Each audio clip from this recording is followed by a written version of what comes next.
अभी 14 स्टेट में डोमिसाइल लागू है। उसका एक अलग विंडो सिस्टम, कहीं 10%, कहीं 5%, अनुच्छेद 16 के भाग 3, भाग 4 और कई भाग में बटा हुआ है। तो उसी में अन्य भाग में इसकी भी चर्चा है कि अगर स्टेट गवर्नमेंट चाहे तो इस तरह का कर सकती थी। सरकार की अब क्या मंशा है, सरकार जाने। अपने हिसाब से वो पूरी तरीके से सफाई दिए हैं, लेकिन कहीं से भी कोई भी कैंडिडेट इस चीज को लेकर के खुश नहीं है। पूरे अभ्यर्थी सीरियस हो गए हैं कि अब हम इस गवर्नमेंट से कुछ भी आशा नहीं रख सकते हैं। लेकिन ये छलावा इसलिए महसूस कर रहे हैं कि जो आप डोमिसाइल लागू किए, 15 दिन फॉर्म भराने के बाद आप इसको हटाए। कितना असर पड़ेगा डोमिसाइल हटाने से? सरकार का दावा है कि 2012 में जब नियोजन हुआ तो लगभग 3400 बाहरी कैंडिडेट ही बिहार में शिक्षक बन पाए। पहले 4 से 5 लाख फॉर्म भरा था, तो अब दुगुना फॉर्म जरूर आएगा। मे भी किससे भी ज़्यादा आ सकता है। ये तो 1-2 दिन 3 दिन के अंदर में आपको पता चलने लगेगा कि संख्या कितना तेजी से बढ़ रही है। डराने का कोई मेरा नियत नहीं है, लेकिन अलर्ट जरूर हम करना चाहेंगे सभी छात्रों को कि कंपटीशन लेवल आपका थोड़ा अब आपका बढ़ेगा ही बढ़ेगा, थोड़ा नहीं अच्छा खासा बढ़ेगा।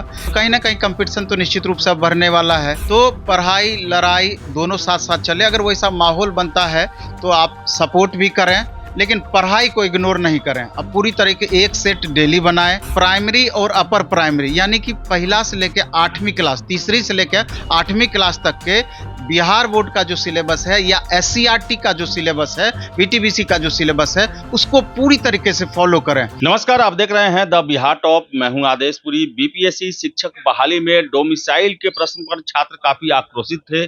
धरना प्रदर्शन भी हुआ। तो इसके जवाब में कल मुख्य सचिव ने PC किया और उन्होंने बताया, स्पष्ट किया कि डोमिसाइल लागू ही रहेगा। आर्टिकल 16 का, हमारे संविधान के आर्टिकल 16 का हवाला उन्होंने दिया। इसके साथ साथ पूर्व में BPSC के द्वारा जो शिक्षक बहाली हुई 1994 में, 1999 में, 2000 में, उसका भी हवाला उनके द्वारा दिया गया। हमारे साथ हैं नवीन सर हैं और शिक्षक के लिए तैयारी करवाते हैं। बहुत बड़ी संख्या में छात्र इनसे जुड़े हुए हैं। इनसे ही बात करते हैं। सर, कल संविधान का हवाला दिया गया मुख्य सचिव के द्वारा और कहा गया एक तरह से कि डोमिसाइल जो हटाया गया है वो सही है। हालांकि जैसे अमीर सुबहानी साहब अपना प्रेस कॉन्फ्रेंस किए, उसमें अनुच्छेद 16 का भाग 1 का हवाला दे करके कि लोक अभियोजन में समता का अधिकार, यानी कि अखंड भारत में जितने भी स्टेट हैं वो सब के लिए ओपन होना चाहिए, उसका हवाला वो दिए। और उसी आधार पर उन्होंने अपने बात को कंटिन्यू रखा कि डोमिसाइल को हटाना बिल्कुल ये सही कदम है। तो जब हटाना सही कदम है तो आपने लागू क्यों किया था? क्योंकि आपको मालूम है कि उत्तर प्रदेश में भी यही बातें हुई थी, बाद में हटाना पड़ा गवर्नमेंट को। और उसी में आप देखेंगे कि अनुच्छेद 16 के भाग 3, भाग 4 और कई भाग में बटा हुआ है। अभी 14 स्टेट में डोमिसाइल लागू है। उसका एक अलग विंडो सिस्टम, कहीं 10%, कहीं 5%, जो जनजातीय प्रदेश है और भाषाई आधार पर जिसको अलग किया गया है, उनको संपूर्ण डोमिसाइल लागू करने का अधिकार है। लेकिन अन्य स्टेट में भी डोमिसाइल लागू है। तो उसी में अन्य भाग में इसकी भी चर्चा है कि अगर स्टेट गवर्नमेंट चाहे तो इस तरह का कर सकती थी। तो लेकिन ये सरकार की अब क्या मंशा है, सरकार जाने। अपने हिसाब से वो पूरी तरीके से सफाई दिए हैं, लेकिन कहीं से भी कोई भी कैंडिडेट इस चीज को लेकर के खुश नहीं है। अगर आपको नहीं डोमिसाइल इसी तरीके से हटाना ही था तो आप लागू क्यों किए? स्टूडेंट कंफ्यूज हुए, स्टूडेंट माइंड मेकअप किए पूरी तरीके से कि 1,70,000 वैकेंसी है, तो 1 लाख से वहाँ तो 9, 10, 11, 12 को तो फर्क नहीं पड़ता है, वो उसको आप अलग कर दीजिए। जो भी प्रॉब्लम चल रहा है प्राइमरी सेक्शन में ही 1 to 5 में ही चल रहा है, और उसमें भी महिलाओं के लिए जो रिजर्व कैटेगरी है, मेरे ख्याल से वहाँ भी प्रॉब्लम नहीं है। प्रॉब्लम है जो ओपन सीट है, लगभग 15,000 के अप्रॉक्स सीट है, उसी पर सारा प्रॉब्लम है। अब ये आप समझिए कि इधर BPSC अडिग है कि हम अपने समय से एग्जाम लेंगे। 14 सब्जेक्ट स्टूडेंट को पढ़ना है, उसमें 2 लैंग्वेज पेपर है, बाकी 12 सब्जेक्ट आपके सिलेबस का अदर सब्जेक्ट है। तो इतने कम समय में इतने सब्जेक्ट को मेंटेन करना, और इधर स्टूडेंट डिस्टर्ब भी थोड़ा सा रहे हैं और थोड़ा सा माइंड सेट भी, अब उनको माइंड को मेकअप करने में भी समय लग रहा है। तो कहीं ना कहीं स्टूडेंट के साथ ये बहुत बेहतर नहीं हुआ। ये डिसीजन स्टूडेंट के पूरी तरीके से खिलाफ गया, अभ्यर्थी के खिलाफ गया, और अभ्यर्थी को इससे इस मामले में पूरा रोष व्याप्त है। अब तो आगे आने वाले दिन में पता चलेगा कि अभ्यर्थी इसके बारे में क्या सोच रखते हैं। आप तो लगातार बात भी करते हैं, हम जो बात करते हैं तो अभ्यर्थी को देखते हैं कि लगातार धीरे-धीरे अभ्यर्थी अब माइंड मेकअप करने लगे हैं, अब कुछ होना नहीं है। इसलिए अब पढ़ाई पर ध्यान देना ही हमारा अंतिम लक्ष्य होना चाहिए। यही सोच कर के अभी देख रहे हैं कि टेस्ट वगैरह में अन्य पूरे अभ्यर्थी सीरियस हो गए हैं कि अब हम इस गवर्नमेंट से कुछ भी आशा नहीं रख सकते हैं। लेकिन ये छलावा इसलिए महसूस कर रहे हैं कि जो आप डोमिसाइल लागू किए, 15 दिन फॉर्म भराने के बाद आप इसको हटाए, कहीं न कहीं ये चीज़ बिल्कुल भी सही नहीं हुआ। सर आज जो नई शिक्षक नियमावली को लेकर जो है हाई कोर्ट में बहुत सारी याचिकाएं दायर हुई थी, इसको क्लब कर दिया गया है और आज सुनवाई अभी चल रही है। क्या कहना है इसको लेकर, क्या अंदेशा लगता है? जैसे कि लगभग हमारा जो अनुमान है 16 से 17 केस ऑलरेडी इस पर चल रही थी, इस मामले को लेकर के अलग-अलग। तो आज सबको यूनाइट करके इस पर सुनवाई चल रही है। तो आज अगर हाई कोर्ट का रुख देखा जाएगा कि हाई कोर्ट इस पर क्या डिसीजन अपना देती है।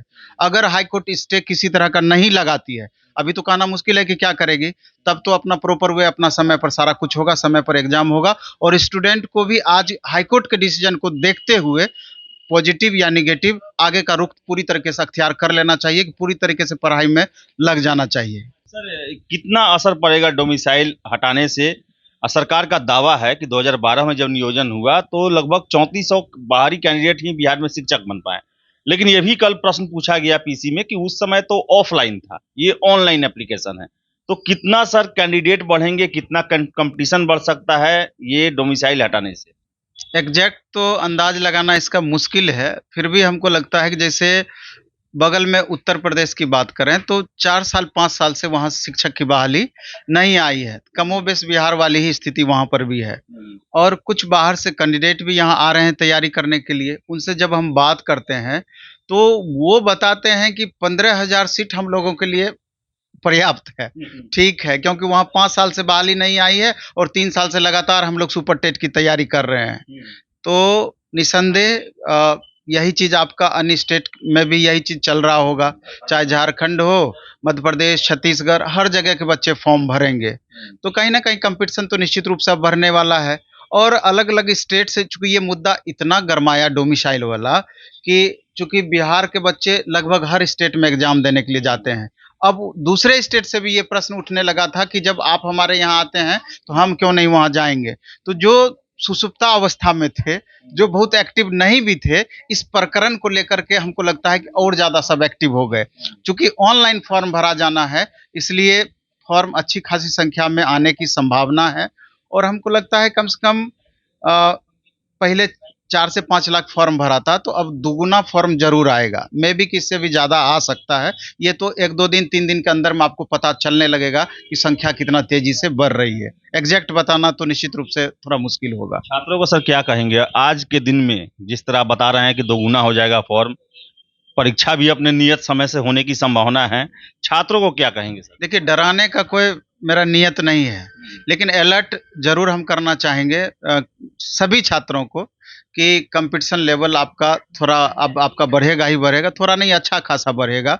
इसलिए जो भी तैयारी आप कर रहे हैं, जो तैयारी का आपका लेवल है, आपको बढ़ाना होगा और तैयारी के घंटे आपको बढ़ाना पड़ेगा। अगर आप 6 घंटा पढ़ते हैं, तो निश्चित रूप से 8 से 9 घंटा टाइम देना चाहिए। 8 घंटा पढ़ रहे हैं, तो 10 से 12 घंटा समय देना है, क्योंकि 24 अगस्त को एग्ज़ाम आपका समय पे हो जाएगा। मेबी कि फॉर्म भरने का डेट कुछ बढ़ा दे, लेकिन ज़्यादा संभावना है कि एग्ज़ाम निश्चित रूप से समय पे ले लेगी और सिलेबस बहुत बड़ा है।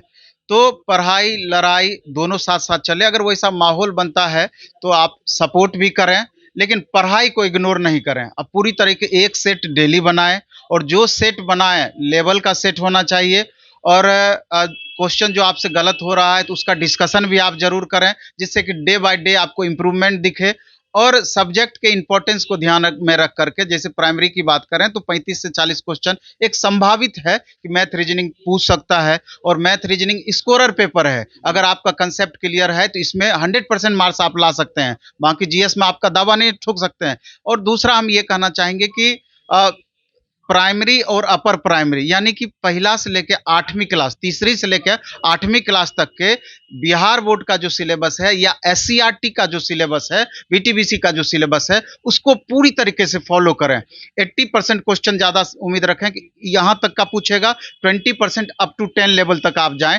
10 लेवल तक में एनसीईआरटी पैटर्न को 9-10 में आप फॉलो करें। अगर इतना फॉलो कर पाते हैं तो मेरे ख्याल से क्वेश्चन आपका नहीं छूटेगा और बहुत एक्स्ट्रा ऑर्डिनरी भी क्वेश्चन नहीं पूछेगा। आपका रेंज को ध्यान में रखा जाएगा, क्योंकि नियोजित टीचर के संदर्भ में भी, चूंकि नियोजित टीचर आप ही के साथ वो भी एग्जाम देंगे, तो उनके संदर्भ में चेयरमैन साहब का भी स्टेटमेंट था कि आप लोग परेशान ना हो, जो आप पढ़ाते हैं तो उसी से रिलेटेड हम आपको क्वेश्चन पूछेंगे। तो ये कहीं ना कहीं ये भी संकेत था कि लेवल हम वहीं पर रखने का प्रयास करेंगे, जिससे कि अभ्यर्थी अनकंफर्टेबल महसूस ना करें, क्वेश्चन उनके दायरे से ही आए, कोई प्रश्न चिन्ह ना उठाएं कि सर हमको आप मौका नहीं दिए, जो करंट बच्चे थे उन्हीं के साथ में हमको भी आप एडजस्ट कर दिए। क्योंकि 4 साल 5 साल से जो टीचर पढ़ा रहे हैं और सिलेबस का इतना बड़ा दायरा दिए हैं, कोई जरूरी नहीं है कि वो टीचर इतने सारे सिलेबस को फॉलो कर रहे हैं, तो परेशानी तो उनके लिए है। तो कहीं ना कहीं इसमें बीपीएससी बीच का रास्ता हमको लगता है निकालने का प्रयास करेगी। हाँ, नंबर ऑफ कैंडिडेट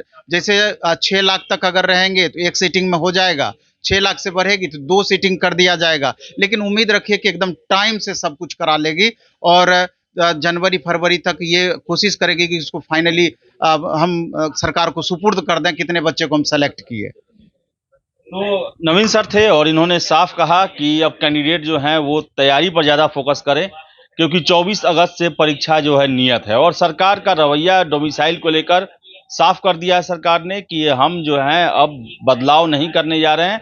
पूरे देश के नागरिक जो अर्हता रखते हैं, पात्रता रखते हैं, वो बिहार के शिक्षक भर्ती प्रक्रिया में शामिल हो सकते हैं और इससे कंपटीशन भी बढ़ेगा। तो इसको ध्यान में रखें और तैयारियों को उसी रूप में आप दिशा दें। फिलहाल इस वीडियो में इतना ही। बहुत बहुत धन्यवाद।